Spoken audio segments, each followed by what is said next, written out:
This is the Magic the Gathering Iceberg. If you aren't familiar with icebergs, they're simply a way to arrange information from most common and well-known to most obscure. This iceberg was originally posted to Reddit, although the rest of the Goldfish crew made a few updates. The goal today is simple, to explain each and every heading on the iceberg, starting with the easy above water levels and working our way down to the deep dark depths of obscure information. For example, if the heading was Card Kingdom, I might say Card Kingdom is the perfect place to get your Magic cards, and if you want to support the channel, you should get them from cardkingdom.com/mtggoldfish. Anyway, we've got a lot of weird topics to cover today, so we better get into it. Level 1. Phyrexian language is a full Conlang. So a Conlang is just a made up or constructed language. You've probably seen some Phyrexian language promos before. There's actually a lot of them now that we just returned to Phyrexia earlier this year. But the original Elish Norn Judge promo in Phyrexian was a pretty iconic card, at least until WotC reprinted it as a secret lair. Sorry, judges, so you can get it for like $30 for all 5 of them now. But you've probably seen these Phyrexian language promos and wondered, is that a real language? Or is that just gibberish on the cards? Well, it turns out that Phyrexian is a full Conlang that Wizards made up. That really is true, and that became super clear once we returned to Phyrexia. There was like a Beatles and Grimm product that sold a translation book for Phyrexian. Wizards has talked in articles about how it's a real language. There's even a website that someone made that'll translate English terms into Phyrexian for you. So while I've never actually met anyone that could speak Phyrexian, it is theoretically possible to learn the language if you really wanted to. Queen Marchesa puzzle. So Eternal Masters dropped in 2016, and once players started cracking Eternal Masters packs, they found these tokens that had these seemingly random phrases and sentences written on them. Eventually the community realized if you got all the tokens, 121 of them, and arranged them in exactly the right order, all those random phrases would actually add up to a speech or a proclamation from Queen Marchesa that was designed to promote the upcoming conspiracy to take the crowd says. So really it was just kind of some viral marketing by Wizards essentially. Super Secret Tech. Super Secret Tech is a rare from Unhinged that gives a bonus to premium cards. Well, there's occasionally some confusion about what premium means. In WotC speak, premium actually just means foil, so it means foil cards. But my guess is what this is actually referring to is how Super Secret Tech was released. So when Wizards published the card list for Unhinged, Super Secret Tech wasn't on it. And then to make the card even rarer, it was only printed on the foil sheet, so your odds of actually opening Super Secret Tech were like super low because it's Super Secret Tech. So this actually ended up making this weird like sort of meta joke where Super Secret Tech was the Super Secret Tech of Unhinged. Today the card is still kind of Super Secret Tech. It costs a massive $30, which is a ridiculously high amount for a card that's silver bordered and not even tournament legal. Arena Shuffler. I don't know where to start with this one. There are literally endless conspiracy theories about the Arena Shuffler, giving you too many lands, giving you not enough lands, that there's some WotC intern who sits there and watches all your arena games, and if you win 2 or 3 in a row, they're gonna like click a button and make you play the bad matchups or make you draw no lands for the next few games to even out your win rate. I will say, like most conspiracy theories, it is grounded in like this little kernel of truth essentially. So when Wizards first launched Arena, they were open about how in Best of One in specific, your opening hands weren't really random. Instead, they try to generate an opening hand that's going to give you a good mix of lander spells based on what deck you're playing. So because of that, which I think was actually a good choice for Best of One, since Best of One isn't really a competitive format anyway. So I think that was a good choice, but because of that choice, these conspiracy theories about the Shuffler not being random and WotC controlling it and just all this ridiculous stuff kind of sprang to life, and they continue to this day. If you go to any like Magic Reddit or whatever, you're gonna see endless threads about some way or another that the Arena Shuffler is just out to get you and screwing you over. GDS3 BG Serra Angel. So this is kind of a two-parter. First, we have GDS3. This refers to the Great Designer Search. The Great Designer Search is a contest that Wizards has run multiple times where members of the community can do some tests and answer some questions and compete in challenges, and the winner gets a design internship at Wizards. So it's kind of like a reality show that WotC has used to hire on staff, and there have been many people who have actually gotten full-time Wizards design gigs out of the Great Designer Search. BG Serra Angel refers to a specific question in the 3rd Great Design Search that was a little bit controversial. So here's the question. We try to avoid making 2-color cards where the card could be done as a monocolor card in one of the 2 colors. Given that, that, suppose you have a 2-color 4/4 creature with flying and vigilance and no other abilities. Which of the following color combinations would be the best choice for this card? White black, black green, white blue, green white. So this question is very, very tricky. It's obviously referencing Serra Angel, an iconic 4/4 flying vigilant creature that was originally printed in Alpha and one of the most well-known Magic cards of all time. Also worth mentioning, we've also seen blue Serra Angels. There was Serra Sphinx, a color-shifted version of Serra Angel in Time Spiral block. So if you think about this question, your gut instinct is to say blue and white, because in the real world, if WotC was going to print a multicolor Serra Angel, blue and white is the obvious choice. We already got white Serra Angel, we already have blue Serra Angel, mash them together, you get a real Magic card. The thing is, if you read the question carefully, it says they try to avoid 2-color cards that could be done as monocolor cards in either of the 2 colors. So what this means in practice is WotC doesn't want you to pick white, because any of the white color combinations, they could just print mono white Serra Angel, and they try to avoid that. So the actual answer to this question is black and green, which got people pretty upset, because in the real world, green and black is probably the color combination that is least likely to actually get a Serra Angel. So people thought it was a trick question, people thought it was confusing, people got really upset, a lot of people got it wrong. Although a few years later, WotC did reference this question when they started making mystery booster cards. They printed a card called Golgari Death Swarm, which is actually just a Golgari flying vigilant 4/4 Serra Angel. Chandra Straightwashing. So Chandra and Nissa kind of being in love or like flirting or whatever was a part of Magic lore until War of the Spark Forsaken. So when they published the War of the Spark novel Forsaken, not only did they kind of say that Chandra wasn't into Nissa, they were like super blunt and clumsy about it, where Chandra was into decidedly male types and had never been into girls. So that was already pretty awkward. And then when the author of the book was questioned about it, Greg Weisman, he like pointed the finger back at WotC and was like, hey, WotC didn't want Chandra and Nissa to be in a relationship. It's not my fault. Like, they made me do it. And then Wizards published a somewhat like half-hearted apology that fans didn't really like and didn't live up to expectations. And their apology was like, Chandra would explore many relationships regardless of gender or something. Although since then, it's been a few years since War of the Spark, we have seen the Chandra and Nissa kind of rekindle their flame, so I guess maybe in a weird way it worked out in the end. Magister of Worth in pre-release packs. This one's actually super simple. During Born of the Gods pre-releases, some players opened Magister of Worth, which was a card that was going to be released several months later in Conspiracy. No one really knows if it was a printing mistake or some sneaky WotC marketing. I guess we'll never know for sure, and at this point no one even remembers Magister of Worth because it doesn't see play anywhere, but it was a big thing back in the time. Maro wrote for Rosanne. So you probably know that Mark Rosewater, or Maro as he's better known, is Magic's head designer, and he's worked at Wizards for something like 30 years now. But what you might not know about Mark Rosewater is what he did before becoming Magic's head magician, which ironically is that he was a magician. Apparently as a kid he was an actual magician, not like a I like expensive cardboard magician, but like a pull a rabbit out of the hat magician. But more importantly, as far as the Iceberg is concerned, Mark was also a writer for the Rosanne TV show of all things, with Mark being credited for writing not just 1 but 2 episodes of the show in Vegas and Take My Pike Please. Some pretty good title writing there. An experience that Mark has called a roller coaster ride. Green Border Serendib Efreet. So Serendib Efreet is a rare from Arabian Nights. It's a blue 3-drop, but when Wizards reprinted it and revised, they accidentally turned it into a green card, and to make matters worse, they accidentally gave it If Biff Efreet's art. In this printing error, along with a bunch of other printing errors and revised, led to Wizards making a set called Summer Magic, which we'll get to that further down the iceberg. It was a disaster in a whole nother way. As far as Serendib Efreet itself though, it's probably most notable for tricking unsuspecting players into thinking they found some like super rare misprint, when actually literally every single revised copy of Serendib Efreet looks like a green card and has the wrong art. Level 2.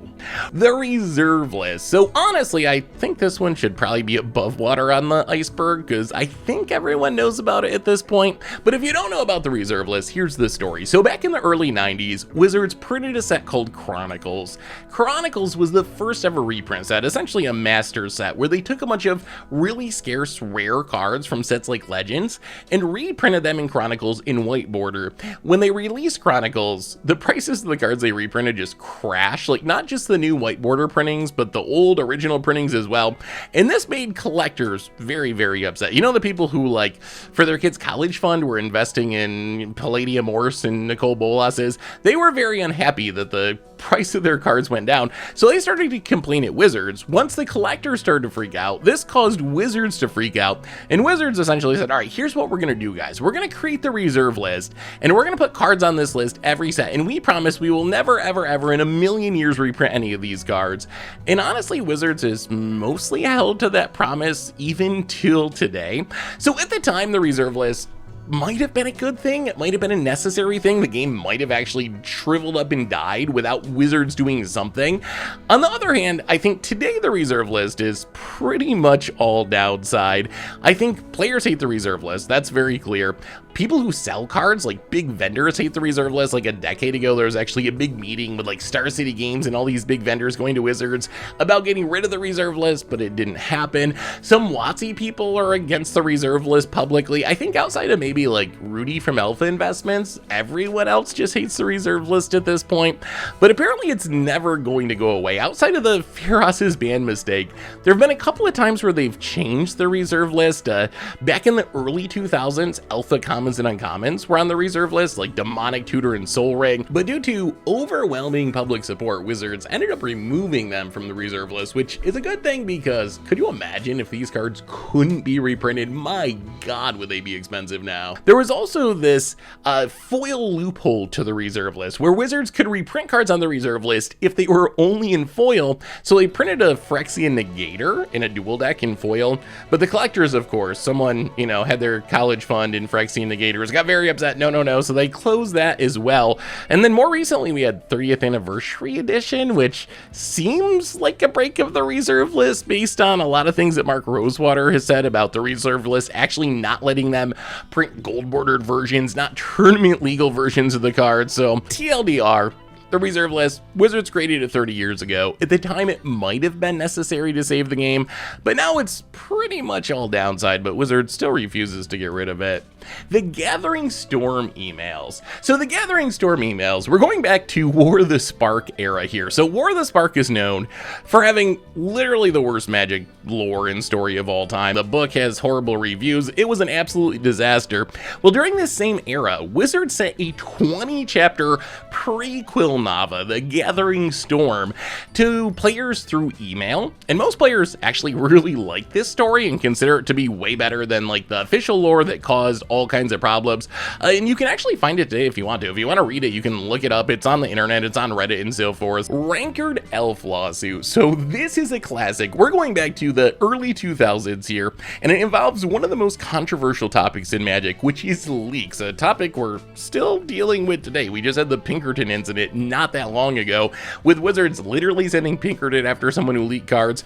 But this story involves MTD Salvation, and if you're a newer Magic player, you might not even know what MTD Salvation is. It does still technically exist today, but it's mostly dead. But in the early 2000s, MTG Salvation was this huge sprawling forum website, which was the place to talk about Magic. This was before Twitter and social media and Twitch and Reddit and all that stuff. So if you wanted to talk about Magic online, you'd go to MTG Salvation, and maybe the most infamous MTG Salvation user went by the name Rancored Elf. And Rancored Elf was infamous for leaking cards. He would post cards in the rumor mill subreddit, and this was mostly fine. The community actually liked seeing the early spoilers, the leaks. Wizards kind of looked the other way, but then Rancored Elf went a little bit too far. Rancored Elf managed to get his hands on 3 Time Spiral playtest cards from a third party who I imagine has to be either at WotC or close close to WotC because he got these cards a year before Time Sparrow was going to release. These were like actual playtest cards, like someone at WotC was playtesting to try to see if the set was like going to work or whatever. So he got these cards, posted them on the Rumor Mill forum over MTG Salvation, and this put Wizards over the edge. They actually sued Rancored Elf and 10 other unnamed people who were involved with the leaks. Although it ended up being settled out of court, maybe the most interesting part of this is the reaction from the community. So the community actually got really upset at WotC and kind of turned Rancored Elf into a bit of a martyr, really. Like, they were upset that WotC would actually sue Rancored Elf. Mark Rosewater, the head designer at Wizards, ended up writing an article about how it hurts him personally when cards are leaked because unsupervised spoilers take the fun away from the experience for most people. As far as we know, this is the only time Wizards has actually sued someone for leaking cards. We do know they'll send Pinkertons after you, though. That was just confirmed not that long ago. Theros Beyond Death story. So after the debacle of the War of the Spark Forsaken novel, which we've talked about several times so far, Wizards decided to essentially just pull the plug on upcoming Magic novels, including the Theros Beyond Death novel, which awkwardly was already written and all ready to go, as author Dan Wells explains here. Well, I'll just say I several different times have applied for work at Wizards of the Coast, and on 3 different occasions have tried to write for them, and then every time something has stepped in and ruined it. And you finished one of them. You actually wrote something. The most recent one, I don't even know how much I'm allowed to talk about it, but Right. I wrote an Elspeth story to kick off the brand new arc with the brand new Ravnica set, or no, Theros set, when that came out. And it remains unpublished for some other separate things behind the scenes. It's really good. I want you all to read it sometime. It's so good. Oko Corrupted the Ozolith. So this is basically a weird magic lore conspiracy theory. So if you're not familiar with the story of Ikoria, the TLDR is basically, on Ikoria there's this weird crystal formation called the Ozolith, and a unknown planeswalker is messing with the Ozolith, and then that's messing with the monsters on the plane and causing them to mutate. So Vivian and Luca set out to figure out who's messing with the Ozolith and save all the wonderful mutating monsters of Ikoria. So there's this weird fan conspiracy theory that Oko was somehow the planeswalker that was manipulating the Ozolith, and this was based mostly on the perception that Oko was a manipulative and arrogant kind of guy, which was probably true. So essentially Oko was the kind of planeswalker who might corrupt the Ozolith, although honestly, I'd be more likely to believe it if when Luca and Vivian showed up and found the Ozolith, it had been turned into a 3/3 elk. In the end, it turns out that we don't know exactly who was corrupting the Ozolith because Wizards never bothered to explain it, so I guess technically the theory could be right. Maybe it was Oko, but really, it's kind of just Magic story things, having this big storyline and then, we won't bother to tell you what the actual ending is. Initial run Legendary Cube. So we have some Magic Online history here. Legendary Cube was a special event that ran on Magic Online back in 2015, and it was mostly notable for being the first time that Wizards ever paid out prizes for an event that were not just points that you could use to enter more events. So Wizards designed a 150 card set specifically to use as prizes for Legendary Cube drafts. The set was partly expensive reprints, which made some Magic Online players nervous it was going to crush the value of their collection. Little did they know that Magic Arena would be on the horizon a few years later to do that even more thoroughly, and partly full of new cards that had never been on Magic Online before, mostly from Commander supplemental products. So the idea was you do the Cube draft, if you perform well, you'll earn some Legendary Cube prize packs, which have 6 cards from the set. Not really sure why this instance is notable enough to be on the Iceberg, but that's the story of the Legendary Cube on Magic Online. Eldrazi Jumpstart Pack. So when Wizards announced the Jumpstart set back in 2022, one of the themes they explicitly said would be in the set were Eldrazi, but then Jumpstart released and there was no Eldrazi theme pack in the set, and this left players wondering, what happened to Jumpstart Eldrazi? Did Wizards lie to us? Was it some sort of trick? Did it simply get cut from the set? My guess is they intended to put Eldrazi in the set and it just ended up getting cut. Either way, Wizards fixed the problem a couple years later in Jumpstart 2022, which did have an Eldrazi theme pack. Crackstyle. Back in 2014, a guy going by the name of Sid Blair went to Grand Prix Richmond and spent the event kneeling behind players who maybe had a little bit too much of their butt crack showing, with a pretty iconic like hands clasp pose, and posted these on Reddit. And at the time, it ended up being the biggest Reddit post ever. And not even talking about like Magic Reddit posts. This was the most viewed post and most upvoted post on Reddit, period, back in 2014. And it actually went like real world viral. This was something that like non-gaming sites were talking about. The original Reddit post has 45k upvotes and more than 6,000 comments, which for 2014 was like a super huge number.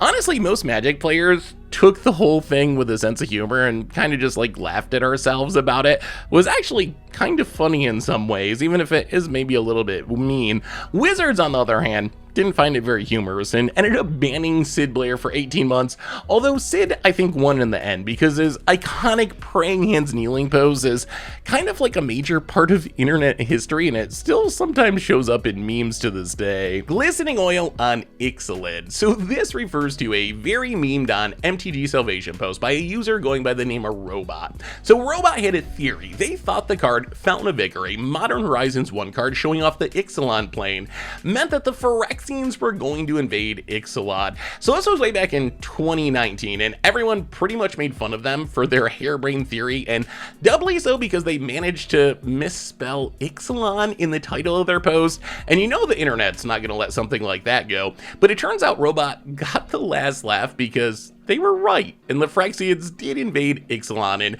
pretty much every place else. So rather than being a fool, Robot was actually just a typoing prophet. 2 Explorers. This refers to perhaps the most infamous cheat by Magic's most infamous cheater, and now apparently sometimes rapper, Alex Bertoncini. I did a whole video on Magic's most infamous cheater, so if you want an in-depth version of all of Alex's cheating, make sure to check that out. But the TLDR is, during an SCG Open event, Alex illegally played an extra land, which a spectator filming the match noticed and called out, to which Alex immediately replied, 2 Explorers.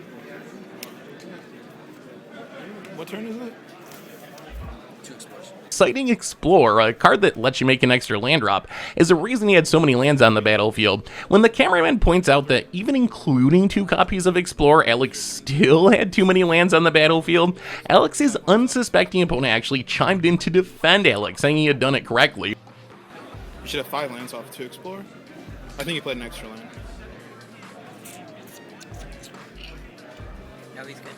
You know someone's a really high-level cheater when they manage to get their opponent, who they are actively cheating, to rush to their defense. There's a ton more to Alex's story and his cheats, but it's way too much to get into here on this iceberg. Like I said, check out the cheaters video for all the details. Level 3. Feroz's ban reprinted. So Feroz's ban is this absolutely horrible old rare artifact from Homelands. It's 6 mana, and it makes creature spells cost 2 more to cast. No one's ever played it. It's really, really bad. But somehow Feroz's ban found itself on the reserve list, and I guess it somehow is in the early days of the reserve list. Wizards just dumped a ton of cards on there. It didn't really matter if the card was good or bad, so just a ton of stuff ended up on there. And one thing I don't know if people realize about the reserve list is actually like 95% of the cards on it are bad and no one cares about. It's really the like 20 good cards, the dual lands, the Gaia's Cradles, that people complain about all the time. But anyway, Feroz's ban somehow found itself on the reserve list, but then 5th edition came around, and Wizards apparently by mistake reprinted Feroz's ban, even though it was on the reserve list. And I believe that it was actually a mistake, because who would actually want to reprint Feroz's ban of all things? If it was a dual land or something, I could see it being a little sketchy, but no one cares about Feroz's ban. So after breaking their reserve list promise and reprinting Feroz's ban in 5th edition, what did Wizards do? They just removed it from the reserve list. And once again, no one actually cared because it was Feroz's ban, and then they proceeded to reprint it again in 7th edition. So that's the story of Feroz's ban. Nalathni Dragon. For this one, we're heading way back to 1994, the 2nd year of Magic's existence. In July of 1994, there was an event called Dragon Con, and Wizards decided it would be fun to make a special card just for the event. The idea was pretty simple. The first 10,000 people who came to the Magic booth at Dragon Con would get a postcard that they could mail into Wizards, and Wizards would send them a copy of Nalathni Dragon, Magic's first ever promo card. Well, this was great for people who could actually attend Dragon Con. It enraged the rest of the community. Here was this brand new mechanically unique card featuring one of Magic's most popular creature types, and the only possible way to get it was to travel to Georgia and attend Dragon Con. As a result of this uproar, Wizards decided to include a copy of Nalathni Dragon in issue number 3 of the Duelist magazine to help placate fans and increase supply of the card. This situation also led to Wizards creating a rule that they wouldn't use mechanically unique cards as promos. Moving forward, promos would just be reprints. Hilariously, 25 years later, Wizards decided to break this rule, and in 2018 they started once again printing mechanically unique promos, this time as buy-a-box promos, and this quickly became a disaster when one of these mechanically unique promos, Nexus of Fate, dominated Standard and its price shot up to the moon, which once again led to Wizards making a rule about printing mechanically unique promos. Apparently the mechanically unique promo lesson is one that WotC needs to learn every 25 years or so. The Wanderer is Emrakul. So when War of the Spark released, it had this nameless, faceless, subtypeless planeswalker, the Wanderer, in it. And the weird structure and no-name thing in the Planeswalker led to players guessing who the Wanderer actually was, and there was a ton of wild theories about this.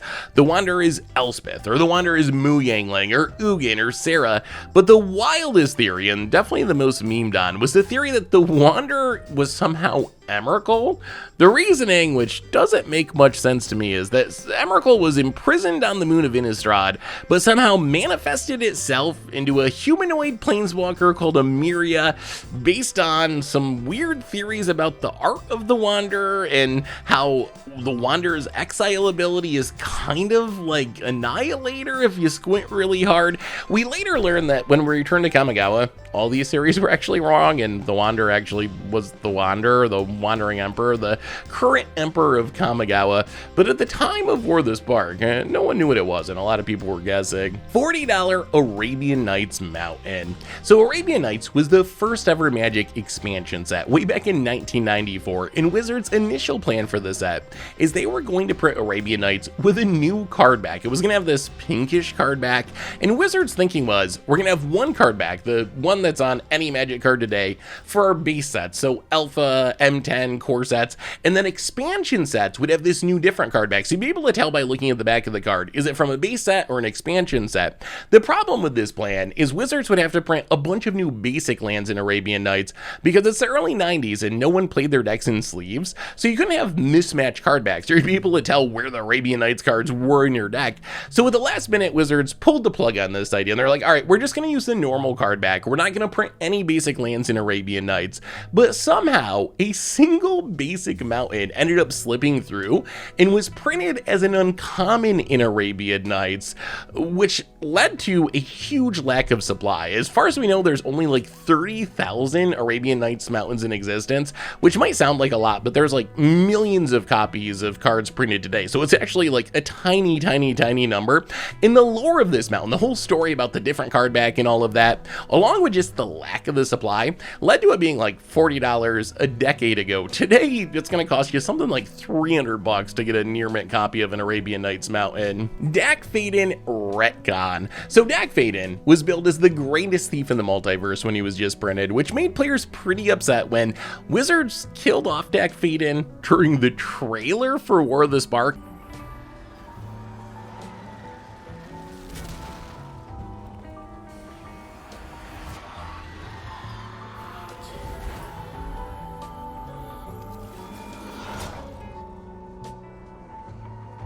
Making matters even worse, Dack didn't even have a card in the set. Like, every planeswalker in existence showed up in War of the Spark and got a card. Dack, on the other end, just showed up to get murdered by a weird zombie thing in the trailer, never to be talked about again. So players were pretty upset. They felt like that wasn't really within the character of Dack Fayden. Like, here's this great thief and he just unceremoniously dies and doesn't even get a card out of the deal. So players were pretty upset about that, but they also wondered, like, maybe this was some 4D chess by Wizards and they're actually like setting up this super sneaky Dack Fayden comeback Dack, and that's really what's going on, but now we're, what, 5 years past War of the Spark, and Dack hasn't shown up again, so I think the evidence suggests he probably really is dead. Uktabi Orangutan. So as far as being a magic card, Uktabi Orangutan's fine. It's kind of the original Rex Age in some ways, but I'm pretty sure what this is actually referencing is a little Easter egg in the background of the art of Uktabi Orangutan, which appears to show a happy, loving monkey couple doing happy, loving monkey couple things. Wizards actually referenced this themselves a few years later in an unset when they printed Uktabi Kong, which called back to Uktabi Orangutan. Personally, I like to think of this card as Ragavan's origin story, where this is where Ragavan came from, and then 20 years later it grew up to be the most dominant monkey pirate in the modern format. GP Cheatlanta. This refers to Grand Prix Atlanta, or Grand Prix Cheatlanta, as it has gone down in Magic lore, which happened way back in 1997. The first decade of Magic was known for its rampant cheating, to the point where two of Magic's biggest stars from the 90s, Mike Long and Mark Justice, have also gone down as two of the biggest cheaters in the history of the game. So where did the nickname Cheatlanta come from? Well, both players were at the event, and they infamously faced off in a cheater versus cheater battle, which predictably ended with Mike Long accidentally knocking over the die he was using to keep his life total during the match, and when he reset the die, his life total didn't match up with the one that Mark Justice had written down on his notepad. This led to a huge judge call where Mike Long argued that Justice had changed his life total downwards on his notepad while he was busy dealing with the die situation, while Mark Justice argued that Mike Long had reset the die to a higher life total when he put it back into place. Eventually, the judges decided to go with Justice's life total since it was written down on paper, although to this day, no one knows for sure who was cheating, and it could have been both of them somehow. But that's not enough to give an event a nickname like Cheatlanta. Later during the same event, in the draft rounds, Mark Justice drafted 3 muscle slivers, but that wasn't enough for him, so he scurried over to a Magic vendor and bought a 4th copy to add to his draft deck, which is very much cheating since in a draft event, you're only allowed to play the cards that you open from your packs. The problem for Mark was that the 4th muscle sliver was from a different print run, and it had a different coloration from the rest of his cards, which a judge quickly noticed. When asked about the discrepancy, Mark said that he had opened 4 muscle slivers, but one was damaged, so he threw it away and bought a replacement from a vendor. So the judge asked him, which trash can did you throw it into? And Mark replied he couldn't remember. So the judge offered to help him search all the trash cans in the hall, saying if they found the muscle sliver, everything would be cool, but Mark turned down that offer and was disqualified from the event for cheating and would soon leave the game altogether. So that's the story of GP Cheatlanta, one of the most cheat-filled and notorious events in Magic's entire history. Persecute Artist. 2004's Unhinged featured a card called Persecute Artist, which was memeing on players breaking out torches and pitchforks for Magic artists, except for Rebecca Gay, because who can hate on Rebecca Gay? The card took on a second life more than a decade later when some popular artists were dropped by Wizards due to, well, essentially players breaking out torches and pitchforks based on the artist's actions or beliefs. This could also be referring to the fact that Rebecca Gay, the artist who is highlighted on the card itself, had a pretty major falling out with Wizards, which led to her pseudo-firing years ago. And then Wizards, due to popular demand from the community, wanted to bring her back to making Magic art, but she was too expensive for their taste, although this apparently changed recently with the advent of Secret Lair drops, because we have gotten some sweet new Rebecca Gay art. The secondary market does not exist, so this I think refers to a pretty common misunderstanding of WotC's relationship with the secondary market for Magic cards. Wizards doesn't publicly acknowledge that the secondary market exists, probably to make sure that Magic isn't considered gambling, which is pretty important when your main business model is selling what is essentially cardboard loot boxes to kids. From WotC's perspective, when they sell you a booster pack, you know exactly what you're gonna get. 10 commons, 3 uncommons, a rare with a chance of that rare upgrading to a mythic. If you buy a pack and crack it and get some cards and then sell them on the secondary market, that's on you, not on Wizards. This said, this old line of thinking has kind of fallen apart a bit recently, partly because of collector boosters where you really have no idea what you're gonna get. I was just reading the odds for the Doctor Who collector boosters, and it says that you'll get between 7 and 14 rares in the pack, which is just an absolutely massive range. The same is also true with Secret Lairs. This is like the biggest gotcha. Like WotC will sell a Secret Lair drop where the value of the cards in the drop will roughly equal the secondary market value of those cards, with Bitter Blossom being like the perfect example. Wizards essentially just sold people Bitter Blossoms with unique art for the same price as Bitter Blossom on the secondary market. And whenever this happens, there's like a gotcha where someone's going to jump in and be like, haha, this proves Wizards knows the secondary market exists. Well, duh. Of course Wizards knows the secondary market exists. They actually have like economists on staff whose job is to figure out the optimal way to print and reprint cards based on their secondary market value.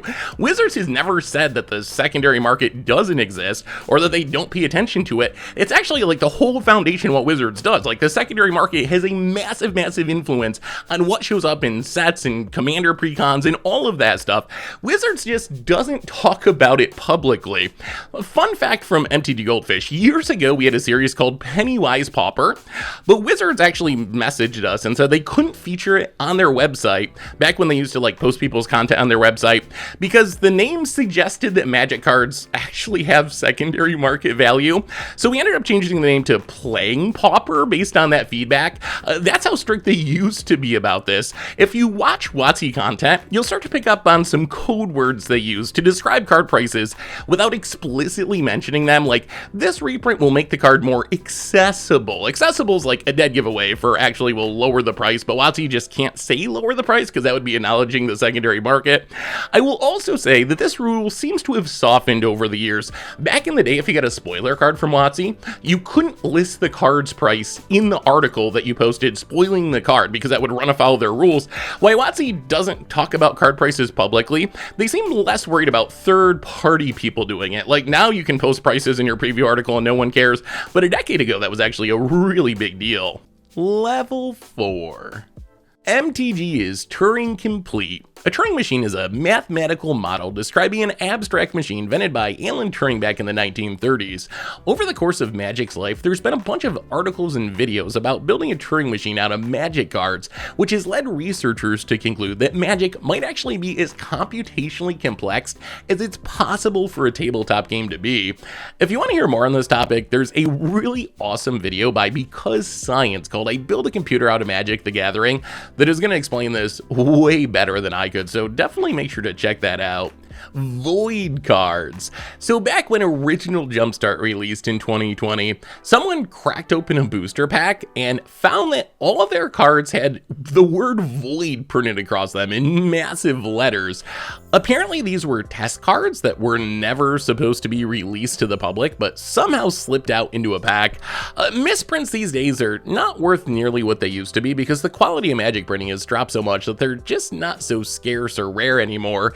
But the void cards were unique enough that they actually ended up being super valuable and collectible. So even though it might have felt bad to open a bunch of mostly unplayable cards, financially at least, it was actually a really good pack. Bear Snare. So Bear Snare refers to a custom card that was posted on Reddit a bunch of years ago. It was a 1-mana black instant that simply said, destroy target creature with mana value 2, with the name being a reference to Grizzly Bear being a 2/2, and then also a callback to Spell Snare, which counters something with mana value 2. If you go back and read the Reddit post for Bear Snare, you'll see that most of the response was that the card was way too broken. It was going to break the modern format and could never be printed.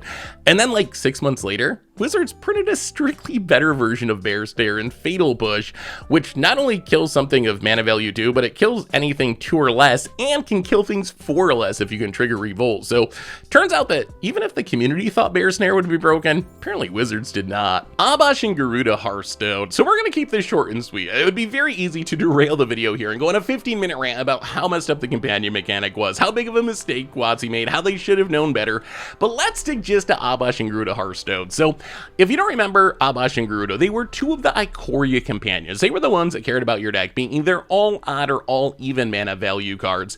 And if you built your deck to meet their restriction, you got this huge bonus of having Abash or Garuda as a free extra card. It was pretty busted.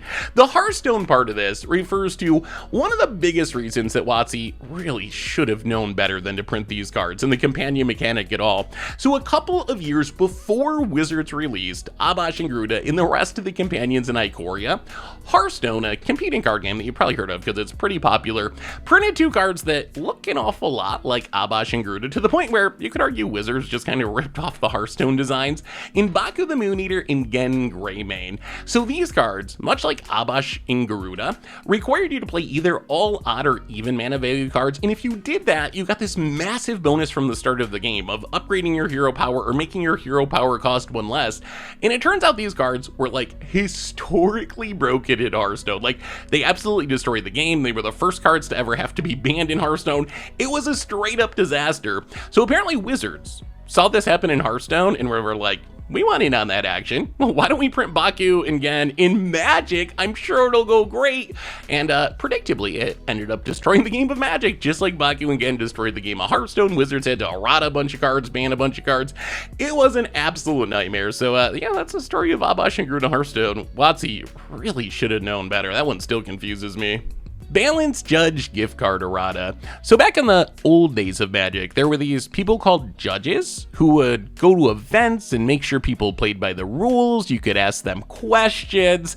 Wizards always kind of had this weird love-hate relationship with judges where they knew they needed them, but at the same time, they didn't really want to pay them or have them be considered employees. So the main way Wizards would try to pay their judges was by giving them promo cards. But this is about one specific promo card, the Balance Judge promo, which had some pretty confusing wording. If you read the original Balance, like let's say 4th edition, for example, it says each player sacrifices enough lands to equalize the number of lands all players control. Whoever has the fewest lands doesn't sack any. All players then equalize cards in hand and creatures in play the same way. Pretty straightforward, right? Well, for some reason, when WotC printed the Judge promo, here's the wording they put on the card. Except the player who controls the fewest lands, each player sacrifices lands until all players control the number of lands as the player who has the fewest lands. Do the same for creatures and discard cards from hand the same way. Basically, it turned into this weird word soup, and players definitely noticed. They compared the wording on the Judge promo to something they'd find on like the custom Magic card Reddit, which was a much funnier joke a few years ago before most real Magic cards look like something from the custom Magic card Reddit.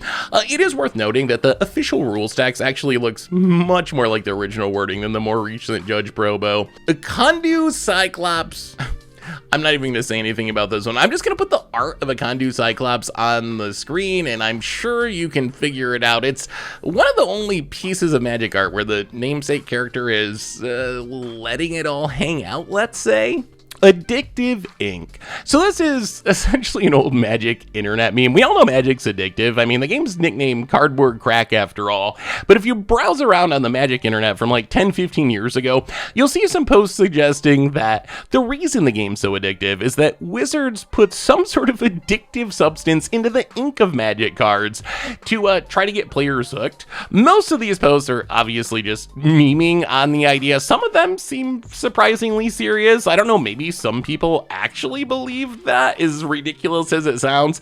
WotC even got in on the meme themselves with the silver bordered R&D secret lair, a legendary land that lets you play cards with written ignore all erratas. Most importantly, the flavor text is let them complain. As long as the addictive ink is working, we can do anything we want. So obviously the idea that there's some addictive substance in Magic card ink is ridiculous. On the other hand, I will say I kind of miss the days when Wizards could poke fun at themselves a little bit with cards like R&D Secret Lair. That's really been missing lately, and it's killing my dream of a silver bordered foil only Pringles Secret Lair drop. So WotC, if you're watching this, loosen up a bit. Chinese alt art skeletons. This one's actually very interesting. So there's a cultural taboo in China about skeletons. I'm not really sure the details. If you're Chinese, let me know in the comments, because I'm actually curious, like, the actual ins and outs of that. So Wizards, for a long time, whenever they printed a card that had a skeleton in the art, would print another version specifically for the Chinese market. Sometimes this led to, like, brand new art that was actually more interesting and cool than the original art. Other times they just kind of like zoomed in on the part of the card where the skeleton wasn't there. So it was kind of a weird mix of like super sweet new art specifically for the Chinese market and like weird zoom ins to avoid the skeleton.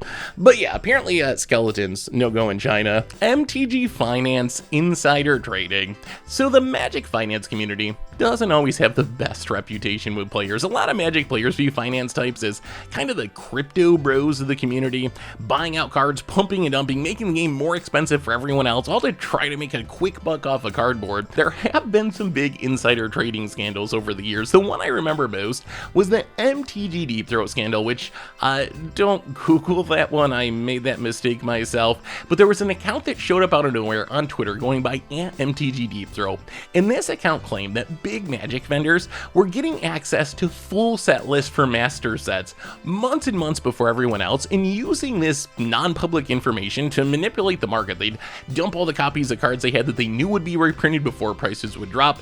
They'd buy out cards that weren't going to be reprinted before the prices went up, and Wizards took this really seriously and sent their lawyers after a bunch of people.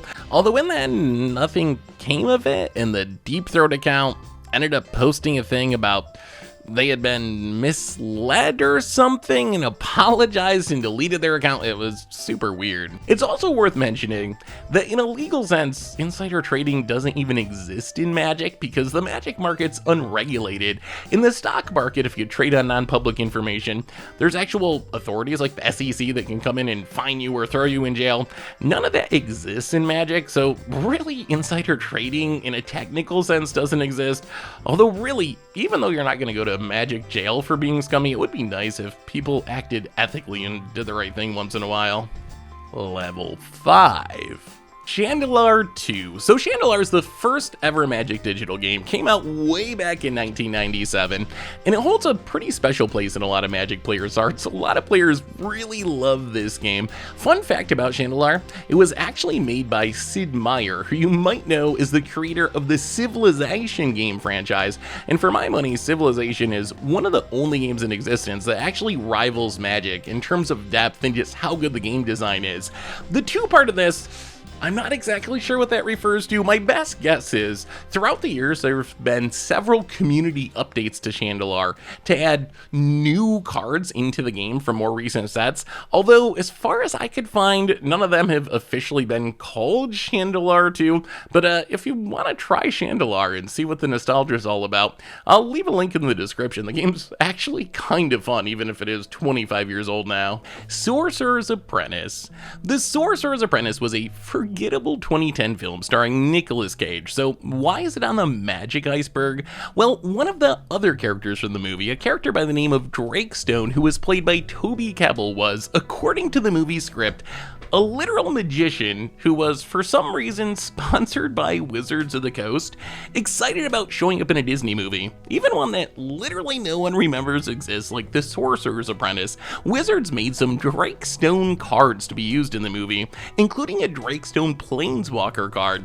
While it doesn't seem like any physical copies of the cards actually exist, they are a unique and weird piece of Magic history, and do occasionally cause confusion, with players asking if they're modern legal or speculating about their price. Olivia Voldaren art. It's her knee. It's obviously her knee.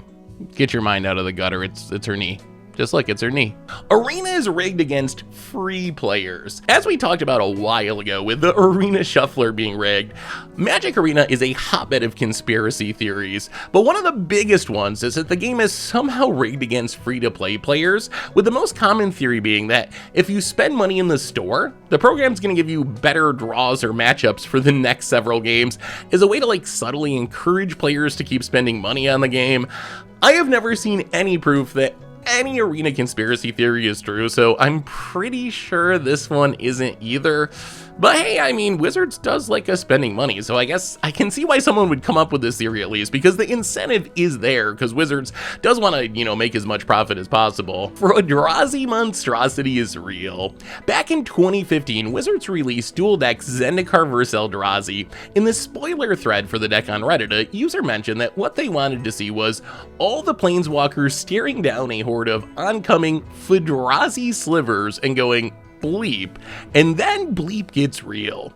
Years later in 2019, Wizards started making these weird playtest cards for mystery boosters, and one of the most well-known is Slivdrazi Monstrosity, which turns all Eldrazi into slivers, gives slivers to Void and Annihilator 1, and can even make a horde of Eldrazi sliver tokens. Many people believe that the original Reddit post actually inspired the design of the playtest card, which I guess mean that bleep literally got real. Wizards knew about COVID-19, so this one is just a super unfortunate coincidence. So in 2020, right about the time that the pandemic was really kicking into full swing, Wizards released Ikoria, and one of the gimmicks of Ikoria is it had these reskin cards, where they took cards from the main set and reskin them as Godzilla characters. One of the cards they did this with was Void Beckoner, like a random forgettable uncommon, but its Godzilla name was Space Godzilla Death Corona, which a lot of people noticed because remember, this was like April 2020, like the peak pandemic lockdown era. Wizards actually released a statement about this, apologizing and changing the text on it. So all the reprinted versions are Space Godzilla Void Invader, but there are some Space Godzilla Death Corona cards out there in the wild if you can find them.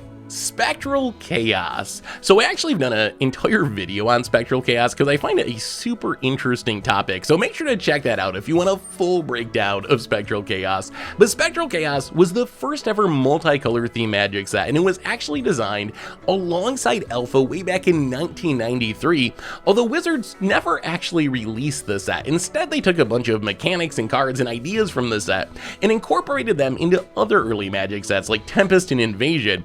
In fact, the domain mechanic, which is currently at the top of standard with cards like Leyline Binding, that was actually a mechanic that originally came from Spectral Chaos.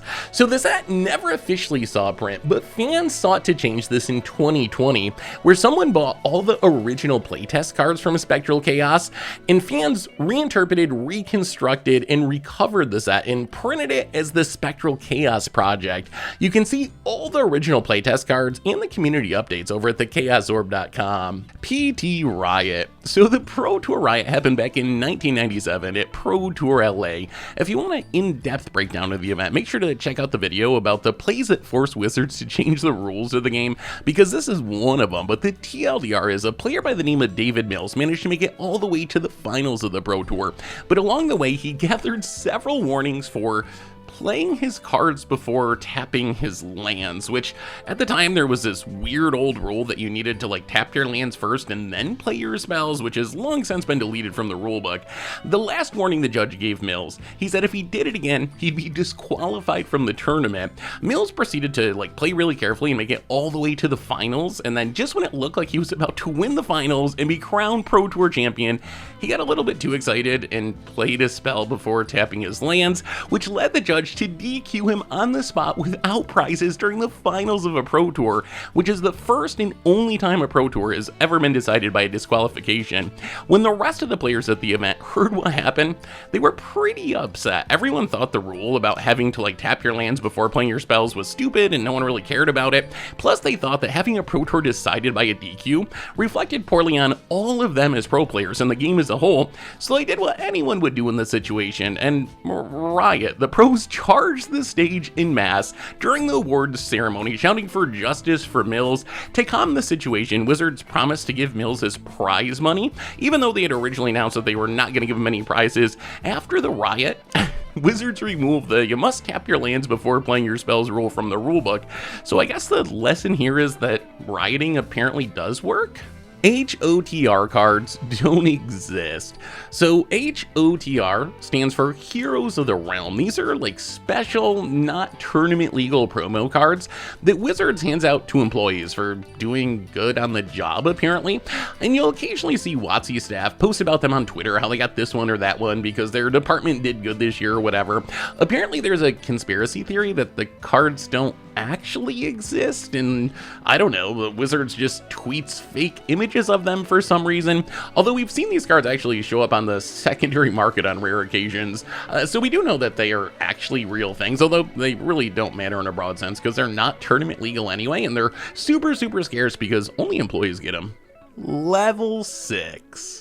JTMS, better than all. So GTMS is just an abbreviation for Jace the Mind Sculptor, and you're probably thinking, okay, that makes a lot of sense. Jace the Mind Sculptor was better than all the other Planeswalkers, at least until Oko came around, but I don't think that's what this is actually referring to. I think this is a reference to a famous Magic rap song by the group The Gathered, which was a producer by the name of Spruik and professional Magic Hall of Famer Patrick Chan. Chapin.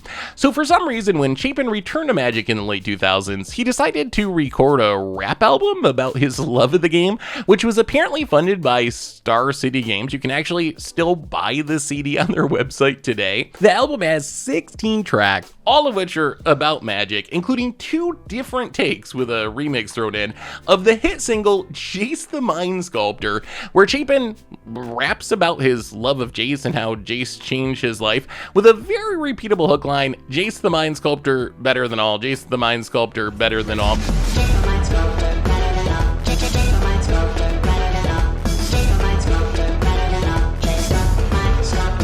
Why the Jace track is great, for my money, if you want a sleeper track from the album, it's The Storm, which recounts the history of Chapin's famous Ignite memory match against Gabriel Nassif in rap form. Got this day, this form, this place, this storm.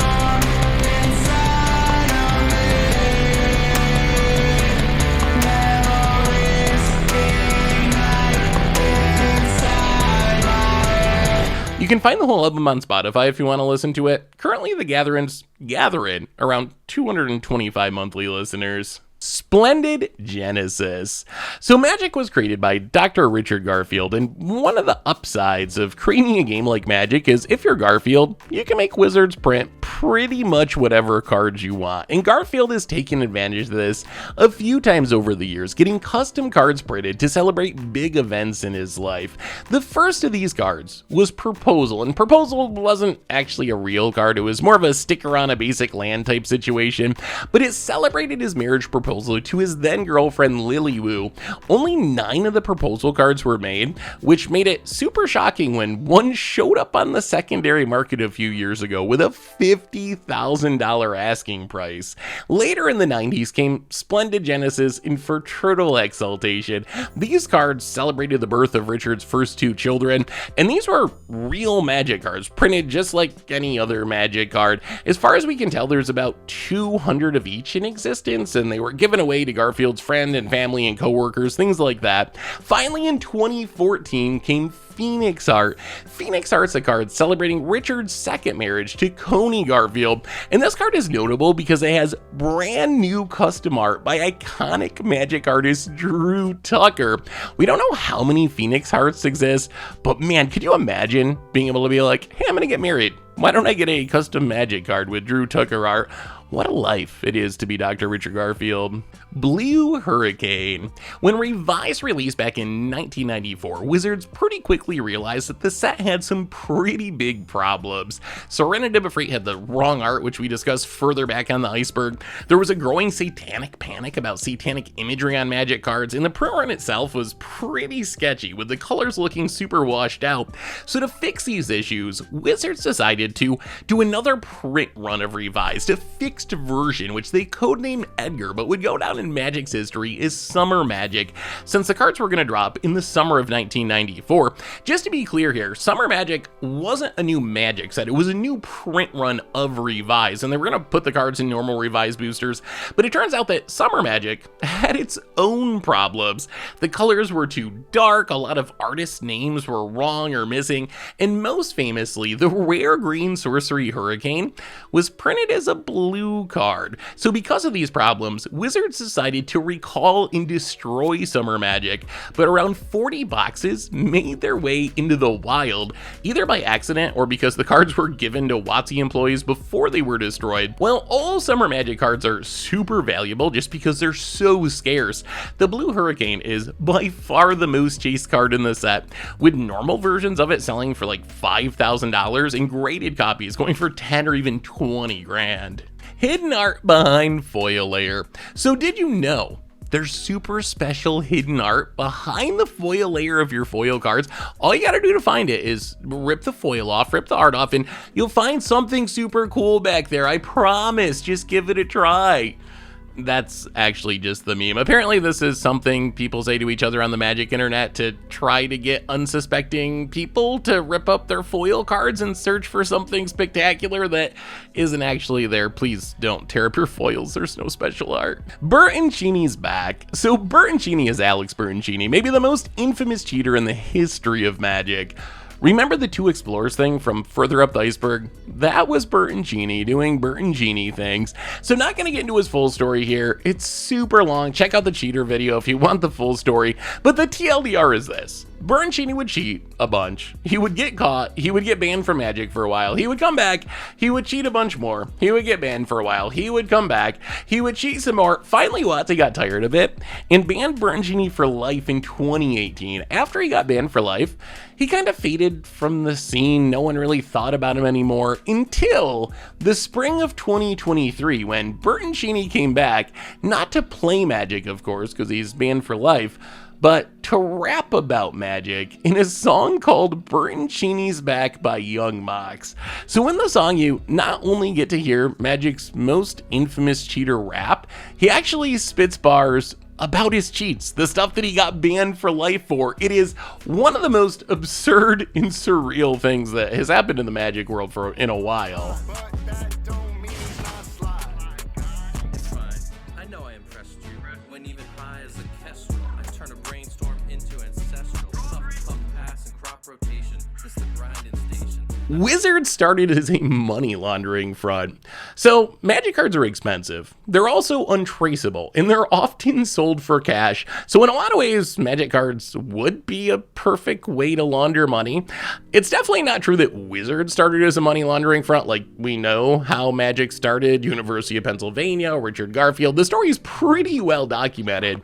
There have been weird rumors, though, about like vendors maybe starting as money laundering fronts. I've never seen any proof of this, but when you see things like Martin Shkreli buying Black Lotuses or weird internet rumors about people using Magic cards to launder drug money, I wouldn't be surprised if Magic cards at one point or another during their existence have been used in this manner, but I imagine this is like a pretty small fringe thing. It's not some large scale thing, and Wizards is certainly not involved with it.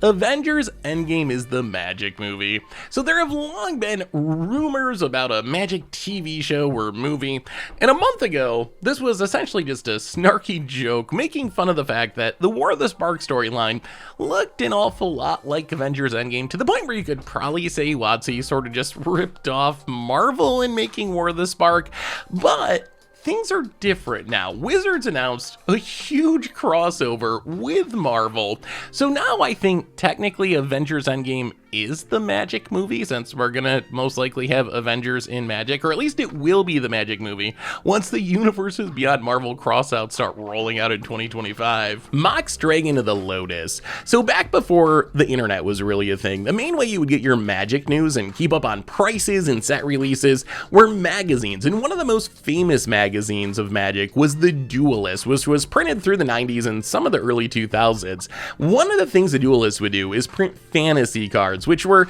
essentially their fan-made cards. They were mostly like Magic in-joke, silver border style stuff, but maybe the most iconic of these cards is Mox Dragon of the Lotus, a 5-mana legendary dragon that has power and toughness equal to the closest dollar amount of the card's worth on the secondary market. So it's essentially like a pay-to-win joke, which has gotten a lot less funny over the years. Back in 1998 when the card came out, Magic cards topped out at what, like $30, $40, something like that.